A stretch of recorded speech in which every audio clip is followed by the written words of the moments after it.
আসসালামু আলাইকুম, আমি রাশেদুল আলম।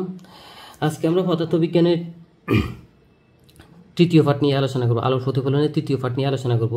আমাদের লাস্ট পার্ট ছিল এই যে অবতল দর্পণের ক্ষেত্রে তিনটি শর্ত, আমরা অবতল দর্পণের তিনটি শর্ত আঁকছিলাম। তো এটা লাস্ট ছিল আর কি। আজকে থার্ড পার্ট আমরা আলোচনা করব এই চ্যাপ্টারের পুরো বাকি সব কিছু, এবং কি ফাইনাল পার্ট হবে এটা। ওকে, তাহলে আমরা শুরু করি।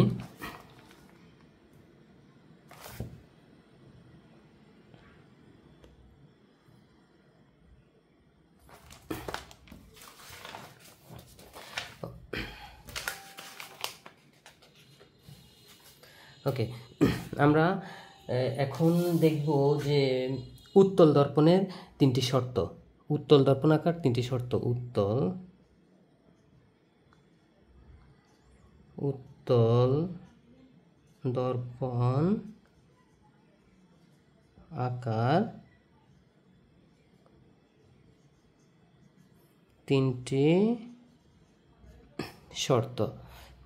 শর্ত নম্বর এক, শর্ত নম্বর এক হচ্ছে গিয়ে, আচ্ছা আমরা আগে প্রথমে একটা চিত্র এঁকে নিই। চিত্র এঁকে ব্যাখ্যা করলে আমাদের বুঝতে সুবিধা হবে। একটা উত্তল দর্পণ এঁকে নিই। ওকে, এখানে সিটা হচ্ছে কি প্রধান বক্রতার কেন্দ্র, এখানেও সি বক্রতার কেন্দ্র। C1 C2 ধরলাম, এখানে বরাবর মধ্যখানে এফ প্রধান ফোকাস F1, এখানে বরাবর মধ্যখানে প্রধান ফোকাস F2, আর পিটা হচ্ছে গিয়ে মেরু। ওকে, তাহলে এক নম্বর শর্তটা হচ্ছে গিয়ে প্রধান অক্ষ, আমরা জানি এটা তো প্রধান অক্ষ, তাহলে এই প্রধান অক্ষের সমান্তরাল আলোকরশ্মি দর্পণে আপতিত হলে প্রধান ফোকাস থেকে প্রতিফলিত হচ্ছে বলে মনে হয়। তার মানে এইদিকে আপতিত হয়ে এদিক থেকে এদিকে প্রতিফলিত হবে। আশা করি ব্যাপারটা বুঝতে পারছেন, যে প্রধান অক্ষের সমান্তরাল আলোকরশ্মি দর্পণে আপতিত হলে প্রধান ফোকাস থেকে প্রতিফলিত হচ্ছে বলে মনে হয়। প্রধান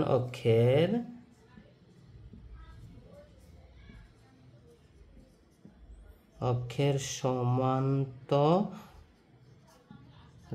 আলোকরশ্মি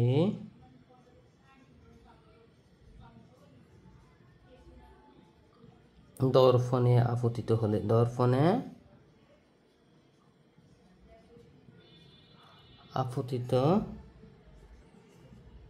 হলে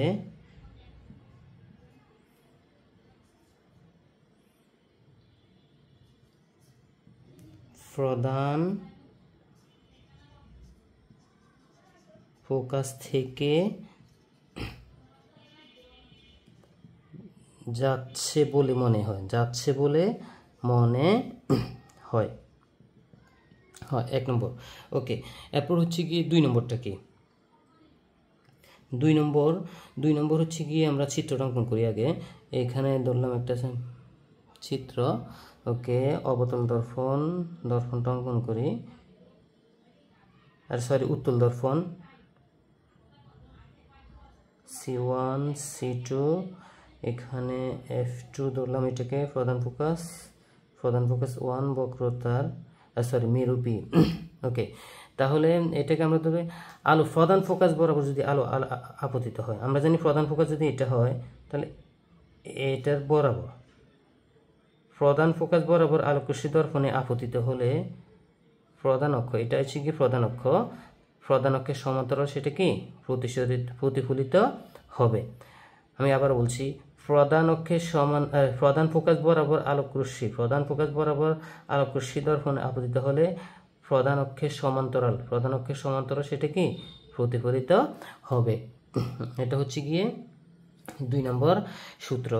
আমি লিখে দিচ্ছি এখানে।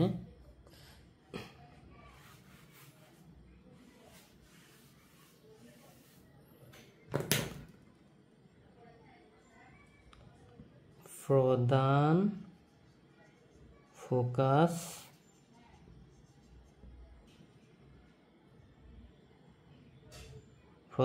বরাবর আলোকরশ্মি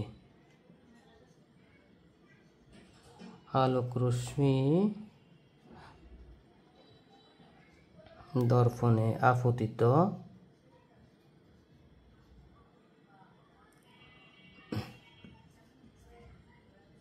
হলে প্রধান ফোকাস বরাবর আপতিত হলে প্রধান অক্ষে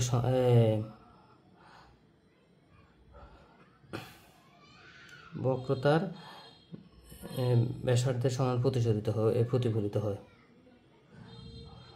আলোকরশ্মি দর্পণে আপতিত হলে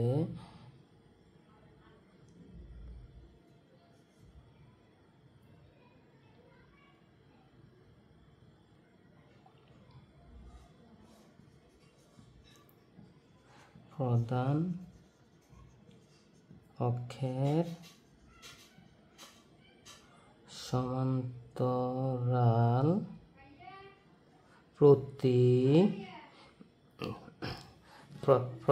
সমান্তরাল প্রধান অক্ষের সমান্তরাল কি প্রতিফলিত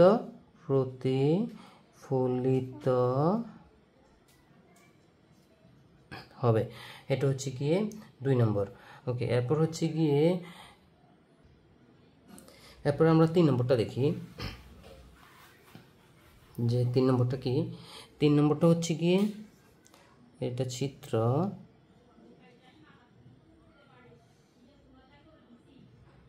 C1 C2 F2 F1 ফি। এটা যদি বক্রতার কেন্দ্র হয় তাহলে এই বক্রতার কেন্দ্র বরাবর যদি আলোকরশ্মি দর্পণে আপতিত হয় তাহলে সে কি এই একই হতে কি প্রতিফলিত হয়। বক্রতার কেন্দ্র বরাবর আলোকরশ্মি দর্পণে আপতিত হলে সে একই হতে কি প্রতিফলিত হয় বা ফিরে যায়। যে বক্রতার কেন্দ্র বরাবর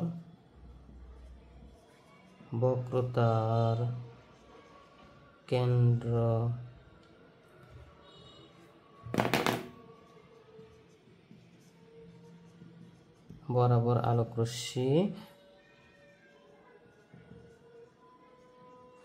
দর্পণে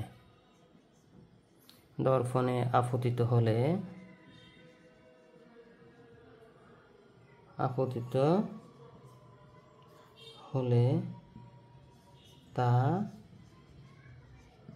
একই পথে প্রতিফলিত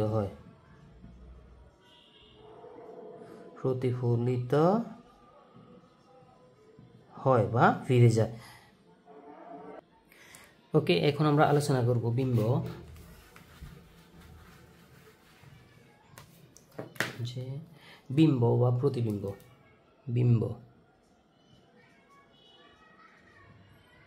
বিম্ব বা প্রতিবিম্ব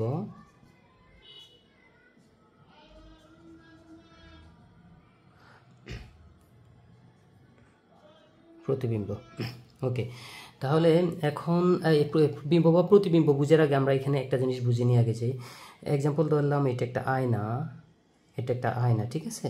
এইখানে ধরেন আপনি দাঁড়াই আছেন,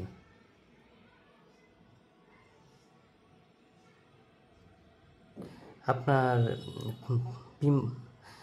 যদিও এটা বিচ্ছিরি কালারের হয়েছে, আচ্ছা যাই হোক আপনারা আশা করি বুঝে নেবেন। এটা আয়নার মধ্যে এখানে আপনি আপনারা দেখতেছেন। এটা হচ্ছে কি ধরলাম প্রথম মাধ্যম, এটা ধরলাম দ্বিতীয় মাধ্যম, প্রথম দ্বিতীয়। ওকে, এখন বিম্বটা কি? বিম্বটা হচ্ছে গিয়ে আলোকরশ্মি প্রতিফলনের পরে দ্বিতীয় কোনো বিন্দুতে মিলিত হলো, তার মানে এটা এখান থেকে এখানে মিলিত হইতে আছে। যেন এখান থেকে এখানে মিলিত হয়ে অর্থাৎ এখান থেকে এখানে যাইতেছে। এটা হচ্ছে কি প্রথম বিন্দু, এটা হচ্ছে দ্বিতীয় বিন্দু, ঠিক আছে। তো দ্বিতীয় বিন্দুটার মধ্যে যে মিলিত হয়েছে ওইটাই হচ্ছে কি প্রকৃত প্রথম বিন্দু বিম্ব আর কি প্রকৃতপক্ষে। অর্থাৎ আপনারা এখানে যে দেখতেছেন এটা দ্বিতীয় বিন্দুতে মিলিত হয়েছে। দ্বিতীয় বিন্দুতে যে মিলিত হয়েছে, কি মিলিত হয়েছে? এই প্রথম জিনিসটাই তো মিলিত হয়েছে। বললাম এটা একটা বস্তু অথবা মানুষটা এখান থেকে ওইখানে দেখা যাচ্ছে, আয়নার মধ্যে দেখা যাচ্ছে। প্রথম থেকে দ্বিতীয়র মধ্যে দেখা যাইতেছে। দ্বিতীয়র মধ্যে কি দেখা যাইতেছে? প্রথমটারে তো দ্বিতীয়র মধ্যে দেখা যাইতেছে। তাহলে এই দ্বিতীয়র মধ্যে এই প্রথমটারে যেতেছে, এই প্রথমটাই হচ্ছে কি প্রকৃতপক্ষে দ্বিতীয়টার বিম্ব। তো দ্বিতীয়টার মধ্যে প্রথমটা দেখা যাইতেছে, এই কারণে প্রথমটাই বিম্ব কোথায়? দ্বিতীয়টার মধ্যে। তাহলে আমি ব্যাপারটা সংজ্ঞায় লিখে দিই আরেকবার, যে আলোক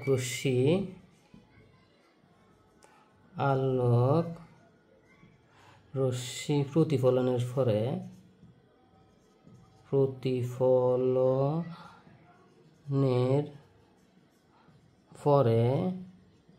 দ্বিতীয়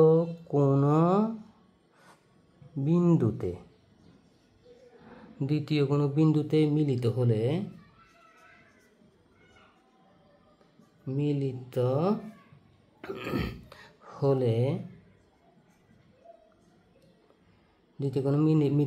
অথবা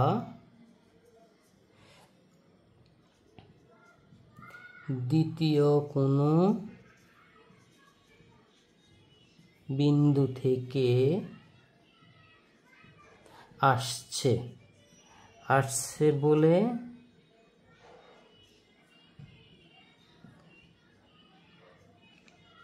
মনে হলে ওই দ্বিতীয় বিন্দুটাকে প্রথম বিন্দুর বিম্ব বলে ধরলাম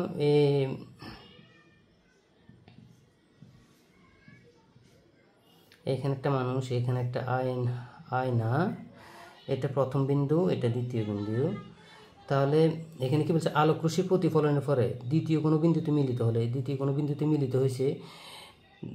হলে অথবা দ্বিতীয় কোনো বিন্দু থেকে আসছে বলে মনে হয়, অথবা দ্বিতীয় কোনো বিন্দু থেকে যে এখান থেকে যে জিনিসটা আসতেছে, আপনি দেখতেছেন এই মানুষটা যে দেখতেছে আসছে বলে মনে হলে দ্বিতীয় বিন্দুটাকে, এই যে এখানে তো দ্বিতীয় বিন্দুটা হয়েছে, এটা প্রথম বিন্দু, এটা দ্বিতীয় বিন্দুটাকে প্রথম বিন্দুর বিম্ব বলে। তার মানে এইখান থেকে যে এখানে আসছে দ্বিতীয় বিন্দুটাই হচ্ছে কি প্রথম বিন্দুর বিম্ব বা প্রতিবিম্ব। আশা করি ব্যাপারটা বুঝতে পারছেন। ওকে, এবার আমরা এখানে আর একটা নোট রেখে আমরা কথা বলতে পারি যে আমরা আয়নাতে দাঁড়ালে আমরা আমাদের যা দেখি ওইটাই বিম্ব। ঠিক আছে, আমরা অর্থাৎ আয়নার সামনে দাঁড়ালে আমরা আমাদের যা দেখি ওইটাই আমাদের কি বিম্ব। আর এখানে আরেকটা কথা মাথায় রাখবেন যে বাস্তব বিম্ব দেখা যায় এবং পর্দায় ফেলানো যায়, কিন্তু অবাস্তব বিম্ব দেখা যায়, পর্দায় ফেলানো যায় না। ঠিক আছে, এটা মাথায় রাখবেন। বাস্তব বিম্ব দেখা যায় এবং পর্দায় ফেলানো যায়, এবং কিন্তু অবাস্তব বিম্ব দেখা যায় কিন্তু পর্দায় ফেলানো যায় না। আমি এখানে বলে দিচ্ছি, বাস্তব বিম্ব দেখা যায় এবং পর্দায় ফেলা যায়।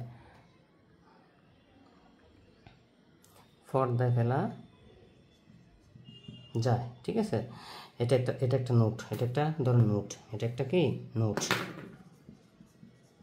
বাস্তববিম্ব দেখা যায় এবং পর্দায় ফেলা যায়। আর আরেকটা নোট রাখেন, অবাস্তব বিম্ব দেখা যায় পর্দা, আচ্ছা আমি লিখে দিই, অবাস্তব বিম্ব দেখা যায় কিন্তু পর্দায় ফেলানো যায়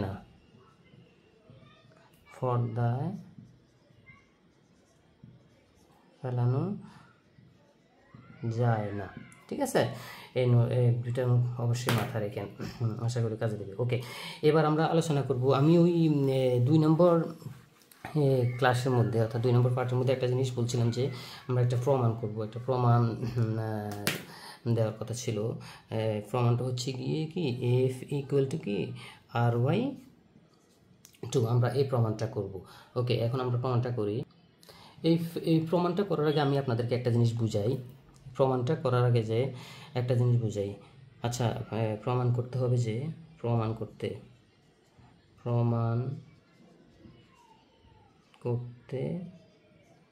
হবে f equals to কি R/2। ওকে, এই জিনিসটা প্রমাণ করার আগে আমি একটা জিনিস বুঝাই।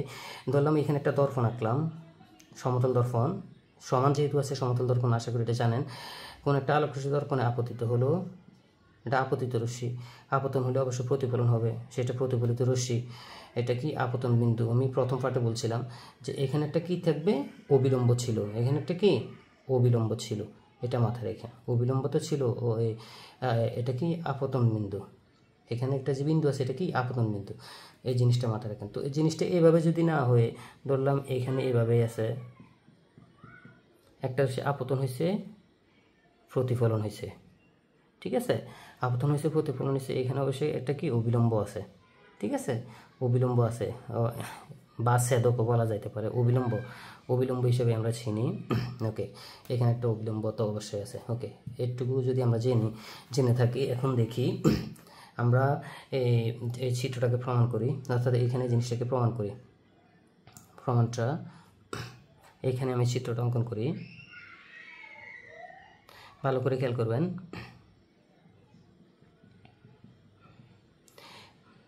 দর্পণ এম প্রাইম দর্পণ ধরলাম, এখানে সি বক্রতার কেন ধরলাম, পি ধরলাম, মেরু, প্রধান ফোকাস হচ্ছে গিয়ে এফ। ওকে, তাহলে আমরা জানি আমাদের ওই দর্পণের শর্ত অনুসারে আমরা জানি কি এখানে আলোকরশ্মি প্রধান অক্ষের সমান্তরাল আলোকরশ্মি দর্পণে আপতিত হলে কোন দিক দিয়ে ফিরে যায়, প্রধান ফোকাস দিয়ে কি ফিরে যায়, অর্থাৎ প্রতিফলিত হয়, এটা তো আমরা জানি। ওকে, ওই আমি কিছুক্ষণ আগে আপনাদের দেখাইছিলাম যে এখানে যে আপতন হলে প্রতিফলন হবে, আর এখানে একটা কি অবিলম্ব অবশ্যই থাকে। তো সেই অনুসারে এটা অনুসারে অবশ্যই এখানে একটা কি বরাবর মধ্যখানে কি একটা অবিলম্ব থাকলো, অবিলম্বটাকে আমরা সি এর সাথে এখানে সি বরাবর যদি যোগ করি, এই যে সি বরাবরের অবিলম্বটা হবে, ওকে, সি এর সাথে, তাহলে এটার একটা নাম দিয়ে দিই, আচ্ছা এটার নাম তো আছে, এম আছে, ঠিক আছে। ওকে, এটার নাম দিয়ে দিলাম এ, এটা তো সি আছে। ওকে, এখন আমরা প্রমাণ করি, এখানে কি এ এম সি, ভালো করে খেয়াল করেন, এ এম সি, এটা তো একটা কোণ হয়ে গেছে, A M C, A M sorry A M C কোণ, এ এম সি কোণ ইকুয়াল এ এম সি কোণের মতো কোনটা, সি এম এফ কোণ, সি এম এফ, এই দুইটা সমান না, সি এম এফ, এই দুইটা কোণ তো সমান, এ এম সি কোণ ইকুয়াল সি এম এফ কোণ, এটা কি প্রতিধ্বনির সূত্রানুসারে, যেহেতু আপতন যত ডিগ্রি কোণে আপতন হবে তো আবার সেটা কি তত ডিগ্রি কোণে প্রতিফলিত হবে, তাহলে আমরা এখানে সাইড নোট এখানে দিতে পারি কি প্রতিফলনের সূত্রানুসারে, প্রতিফলনের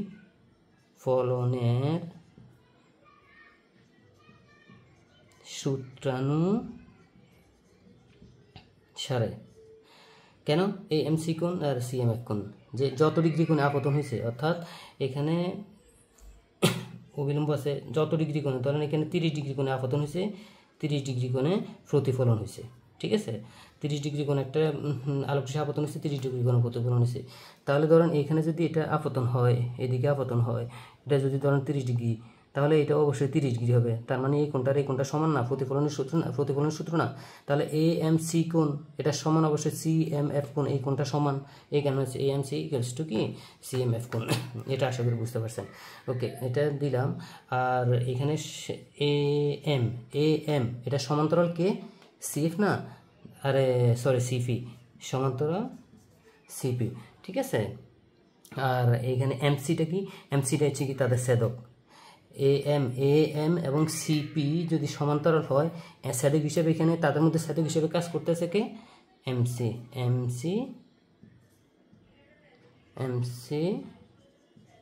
ছেদক, এমসি কি ছেদক, আশা করি ব্যাপারটা বুঝতে পারছেন। ওকে, এখন এখানে আমরা দেখি এ এম সি কোণ ইকুয়াল এম সি এফ, ভালো করে খেয়াল করেন, এ এম সি কোণ আর এম সি এফ কোণ, এটা কি আমরা বলতে পারি, অবশ্যই বলতে পারি। কীভাবে বলতে পারি, ওই যে একান্তর কোণ অনুসারে, একান্তর কোণ আশা করি আপনারা জানেন, একান্তর কোণের সূত্রানুসারে একান্তর কোণের সূত্র অনুসারে। আশা আমি ওইদিকে যাচ্ছি না, তাহলে ভিডিও বড় হয়ে যাচ্ছে। আপনারা আশা করি একান্তর কোণ জানেন কি। তাহলে এ এম সি কোণ ইকুয়াল কি লেখা যায়, সি কি সরি এম সি এফ, ঠিক আছে, একান্তর কোণ এখানে আর এখানে, এটা একান্তর কোণ। ওকে, তাহলে এখন এখান থেকে আমরা আরও বলতে পারি কি, যেহেতু এখানে এ এম সি এই কোণটা এবং সি এম এফ এই কোণটা সমান, তাহলে এ এম সি কোণ সি এম এফ কোণ দুইটা কোণ সমান।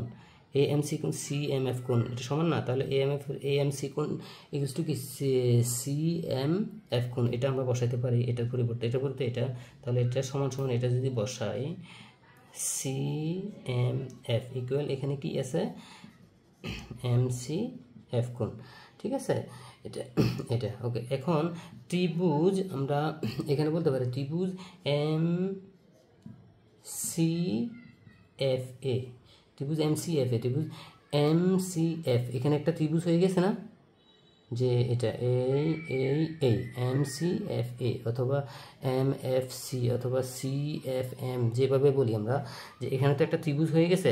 আমরা ত্রিভুজ অনুসারে এখন কি বলতে পারি দেখেন,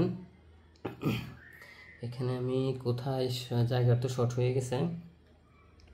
আচ্ছা আমি উপরের দিকে দেখাচ্ছি।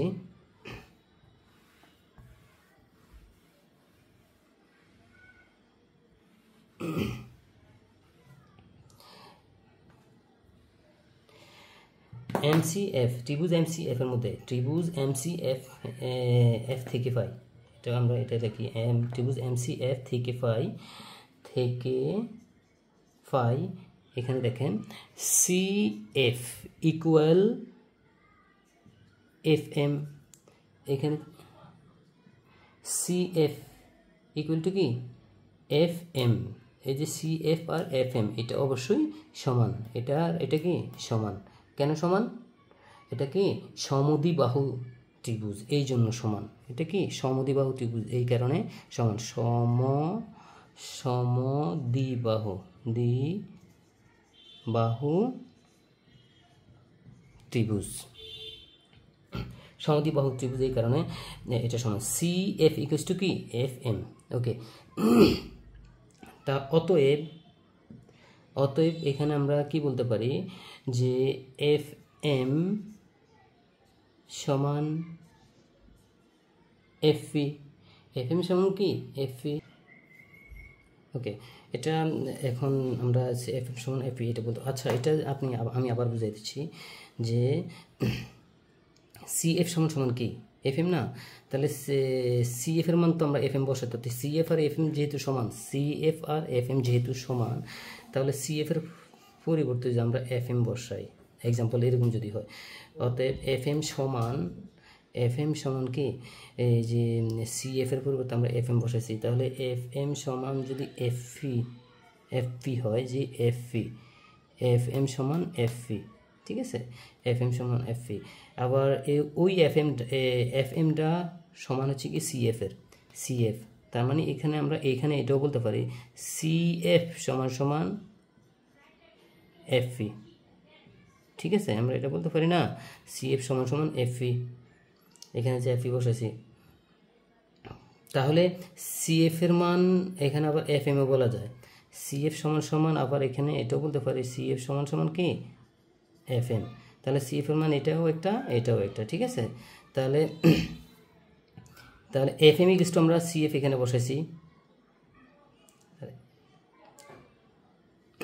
ওকে, এখন দেখি এফ এম সমান কি এফ পি। ওকে, তাহলে এখানে এফ এম এর মান কি সিএফ না, এফ এম এর মান কি সিএফ বলতে পারি সিএফ, তাহলে এফ এম আর সিএফ যেহেতু সমান, আমি এক কথা বলে দিই সিএফ সমান এফ পি সমান এফ এম, এই তিনটা সমান, সহজভাবে এক কথায় সিএফ সমান এফ পি সমান এফ এম, এই তিনটা কি সমান, তাহলে সিএফ সমান কি আবার এফ পি রাখি আমরা, ঠিক আছে, তাহলে এখানে সিএফ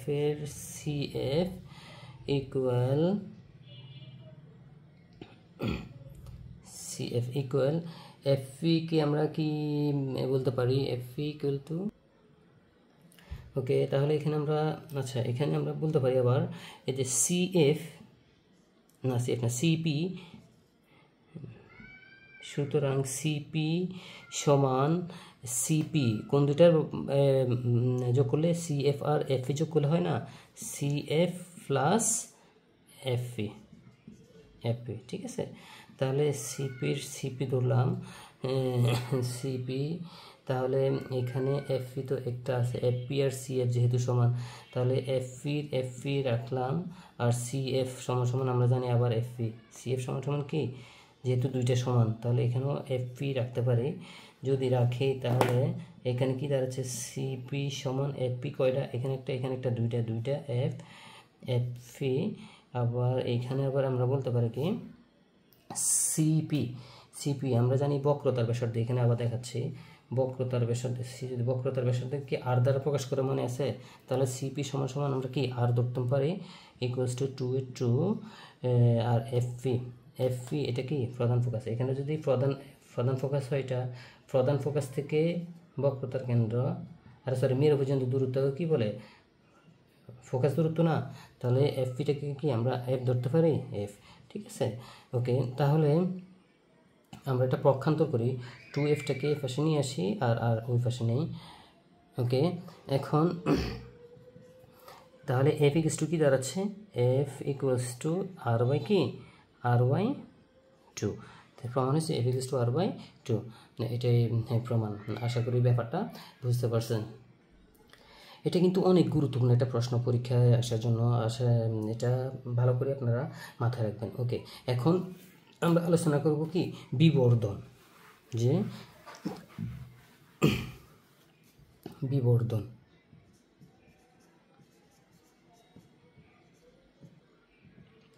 বিবর্ধনের আমরা একটা জেনে নিই, বিবর্ধনের সূত্রটা হচ্ছে গিয়ে LI আর এখানে LO, ঠিক আছে। LI বলতে এখানে বিম্বকে বোঝানো হচ্ছে, বিম্ব, আর এটা দিয়ে বোঝানো হচ্ছে গিয়ে বস্তু, ঠিক আছে, বস্তুকে বোঝানো হচ্ছে। এখানে প্রকৃতপক্ষে কি বোঝাচ্ছে, এই LI দিয়ে প্রকৃতপক্ষে কি বোঝায়, length of image, LENGTH, length of IMAGE, image, আর নিচে বোঝাচ্ছে লেন্থ অফ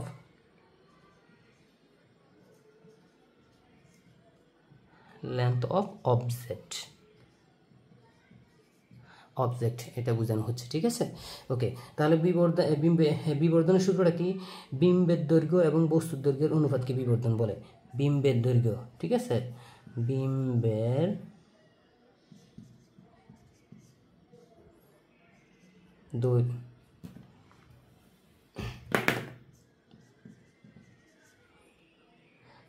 দৈর্ঘ্য এবং বস্তুর দৈর্ঘ্যের অনুপাতকে বিবর্ধন বলে। আশা করি বুঝতে পারছেন। ওকে এখানে নোট রাখবেন, নোটটা হচ্ছে কি, কোনো বস্তু সম্পূর্ণ দেখতে হলে দর্পণ ওই বস্তু থেকে অর্ধেক হলে চলবো। যে কোনো একটা বস্তু যদি আপনি সম্পূর্ণ দেখতে চান, যে দর্পণটাকে ওই বস্তুটার অর্ধেক হলে চলবে। আমি ব্যাপারটা আবার ভালো করে বুঝাই দিচ্ছি, যে ধরলাম আপনি কোনো একটা বস্তু দেখতে চান, যে কোনো বস্তু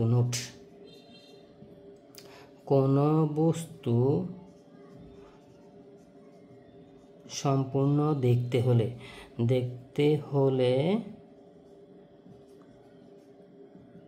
দর্পণ তা ওই বস্তুর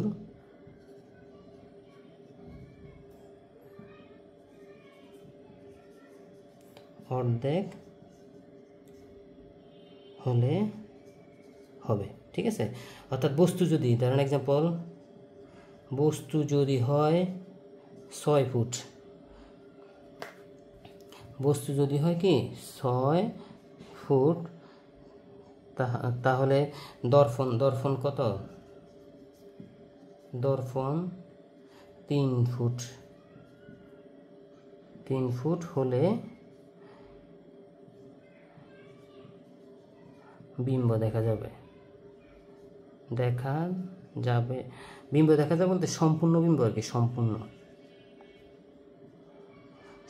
বিম্ব দেখা যাবে, অর্থাৎ সম্পূর্ণ ছবি। যেমন আপনি যদি 10 ফুট হন, 5 ফুট আয়নার মধ্যে আপনি আপনাকে দেখতে পারবেন, ঠিক আছে, সম্পূর্ণভাবে। এটা আর কি প্রকৃতপক্ষে এই জিনিসটাই বোঝানো হয়েছে এখানে। ওকে, এরপর আমাদের আলোচনার ব্যাপার ছিল দর্পণের ব্যবহার, আয়নার ব্যবহার কী কী, এটা আশা করি আপনারা জানেন। এটা আপনারা নিজেরাই আশা করি বই থেকে ঘাটাঘাটি করে শিখে নেবেন। এটা বেশি আলোচনার তেমন কিছু না, এটা আপনারা নিজেরাই পারবেন। দর্পণ, আয়না দিয়ে কী কী করা হয়, আয়নার ব্যাপার এটা জানেন। নিরাপদ ড্রাইভিং, এটাও ইজি ব্যাপার। এটাও আশা করি আপনারা নিজেরা আলোচনা করে নেবেন। এরপর বিবর্ধন তো আলোচনা করছি। ওকে, এখন আমরা আলোচনা করব রুলস অফ 6, এই চ্যাপ্টারের সবচেয়ে গুরুত্বপূর্ণ যে জিনিসটা, আমরা রুলস অফ 6 আজকে আলোচনা করছি না। রুলস অফ 6 আমরা নেক্সট একটা ক্লাসে পার্ট 4 দিয়ে রুলস অফ 6 আলোচনা করব। কেননা রুলস অফ 6 আলোচনা করলে আপনারা শুধু বুঝবেন না, এটার সাথে আপনার আরও একটা জিনিস আলোচনা, অর্থাৎ সবগুলো চিত্র একটা একটা করে বুঝাই দিতে হবে। সেই জন্য আমি পুরো রুলস অফ 6 দিয়ে আরও একটা পার্ট রাখতে চাইতেছি, যে এটা ক্লাসটা কিন্তু অনেক বড় হবে। রুলস অফ 6-এর কারণে ক্লাসটা অনেক বড় হয়ে যাবে। আমি প্রত্যেকটা আমাদের 6টা ভাগে 6টা চিত্রকে ভালো করে বুঝাইতে হবে রুলস অফ 6 দিয়ে। সেই জন্য এই ভিডিওর সাথে আমি এই ক্লাসটা রাখতেছি না। ওকে, ভালো থাকবেন সবাই। আর কারো যদি কোনো প্রকার সমস্যা থেকে থাকে কমেন্টস করবেন, কমেন্টসে জানাবেন। আর আশা করি আমার চ্যানেল সাবস্ক্রাইব করবেন। আসসালামু আলাইকুম।